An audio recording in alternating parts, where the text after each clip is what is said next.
Welcome to a new daily top Askreddit video. Today's topic: what do you wish you had in high school that kids have today? An environment in which being smart is a good thing, and nerdy is not a bad thing. It still boggles my mind how mainstream media such as AIM and superheroes, hell, even video games, are now. When I was in high school, liking those things still made you a bit of an outcast. AIM is still a very fine line. If you're too vocal and public about AIM, you become the school weeb. If you're into AIM but still have a life outside of it, then you're all good. The internet. I was able to use the internet for a project during my senior year, really made me wish I'd had it my whole life. This project usually took 3 months, but I had it done in a week because most of that time was normally spent fact-finding.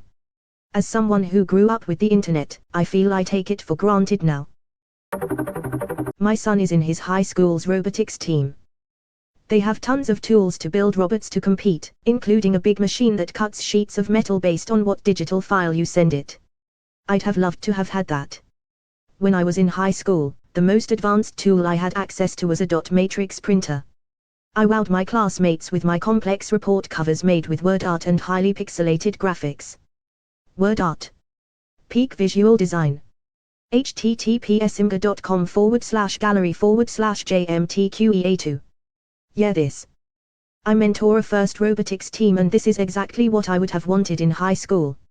I was a total geek who was terrified of public speaking.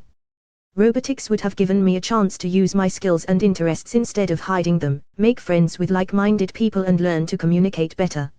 My high school had all kinds of sports teams and music clubs and drama and debate clubs and such, but if you were a nerdy kid like me, your options were chess club. Robotics turned me into a full human. Public speaking, working with others, and in general being out of my shell. Not just on the teams but as a referee and head referee. One of the best experiences in my life.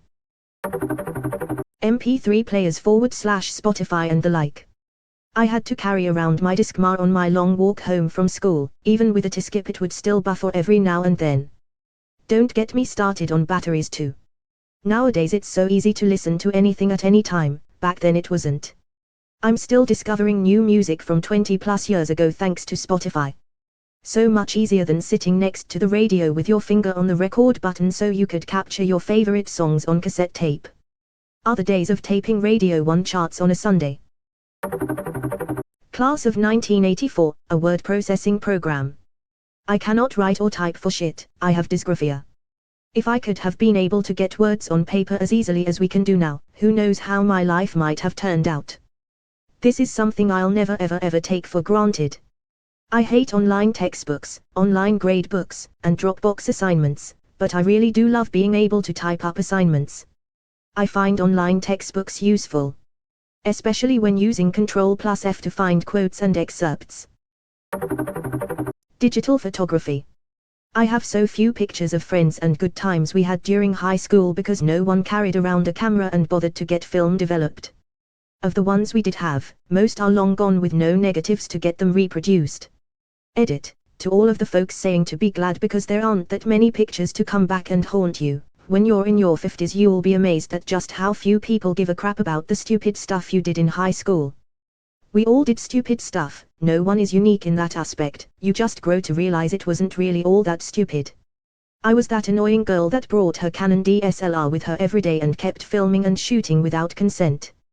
Don't know how and why I kept doing it even though everyone hated it, but now people are contacting me because they want to see photos from when they were teenagers.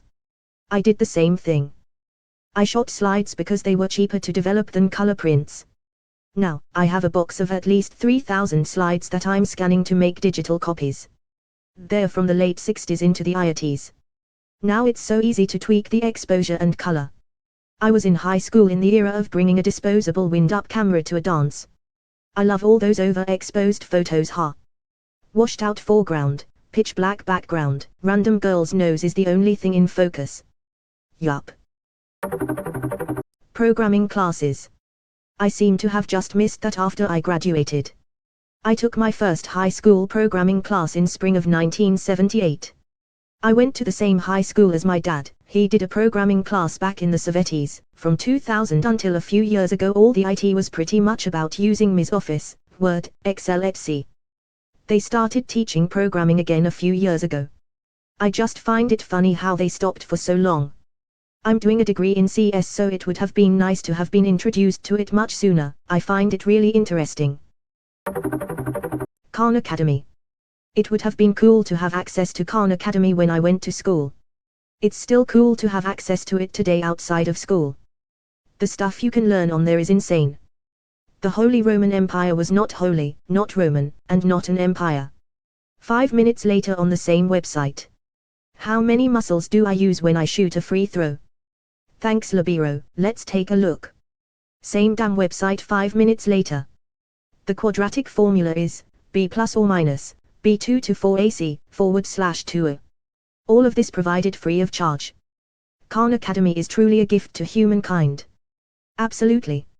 As soon as I heard about Khan Academy, I bookmarked, signed up and got excited for all the stuff I can learn that could help me in my daily life. This was years ago. I'm sure I'll start a course one day. Probably cell phones. The ability to call or text an individual to find out where they are was a revolution, but wasn't widespread until I was in college. Used to have to call their parents' house and hope they were there. The idea that once you left the house you were just in a communication black hole until you returned or actively called someone from a payphone is a big change from the modern day. You had to make plans the day or morning before, and then if anything happened to derail those plans, then whole thing was just a failure.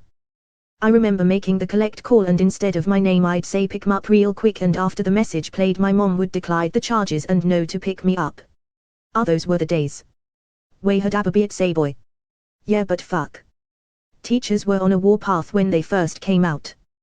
Got my first in senior year, and having a phone on you was like hiding Anne Frank from the Gestapo. Scratching your crotch. You're hiding a phone. Minute beep on your watch. Give me the phone. Remembered something funny and laughed out loud. Well, shit's shut down till you hand over the phone. Some teachers still do, however, most have sent up the white flag and actually incorporated more lax rules. For example, most teachers make a rule like no cell phones while they're lecturing / addressing the class, but it's fine if you're just working on worksheets or something and you're not just sitting there on it the whole class instead of working. Many also find ways to actively incorporate cell phones, tablets, or laptops into their lessons. Which also makes it easier since they no longer have to worry about booking computer lab time and shuttling the class down to 1 when your lesson is on researching on the internet or whatever. Source, was a substitute teacher for a while. Electricity. Username checks out. Bet he had to walk up both hills to get a bucket full of it every morning before class. So this isn't a tangible thing I wish I had, but I have a 14-year-old son, and the one thing that I really admire about him and his entire friend group is that they are so open with their feelings with one another. It sounds cheesy, but it seems like kids in this current generation are much more okay with letting each other know they care. There's just an openness with them all that I find refreshing. It's something that I didn't experience in my sad goth staring out the window late IIT's high school days, and I really love it about all those kids. Edit, a word. Edit 2, thank you for the gold. To be honest, this entire thread has made my day.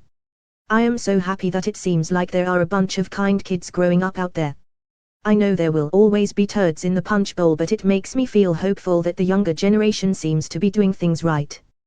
I teach high school-aged drumline kids, mostly boys, and I am elated to say that I agree, and it's definitely this generation. This makes me very happy that it's not just my kids' friend group. My preteen son and his friends are so loving toward each other. They tell each other if their feelings are hurt or something good happened. They don't make fun of other kids, and they always hug when they meet up and leave. They're quick to include kids who are generally left out or playing alone. It's a weird level of openness and intimacy I never had with my friends, and it makes me so happy to witness. That's the way my kid and his friends are. They really seem self-aware and aware of what's happening around them. Seeing the casual way they hug goodbye and just randomly check in on each other makes my heart explode.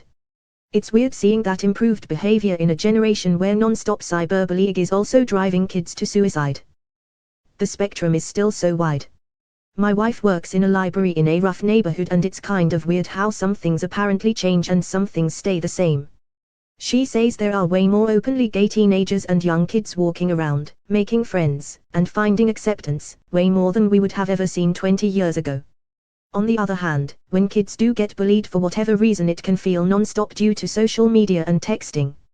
If a kid was being bullied 20 plus years ago, they'd be able to take some refuge in their private life outside of school, but with social media that shit can feel 24/7. Removed. When my teacher said that, I just showed her my Casio calculator watch. But was is in your pocket though, smartass?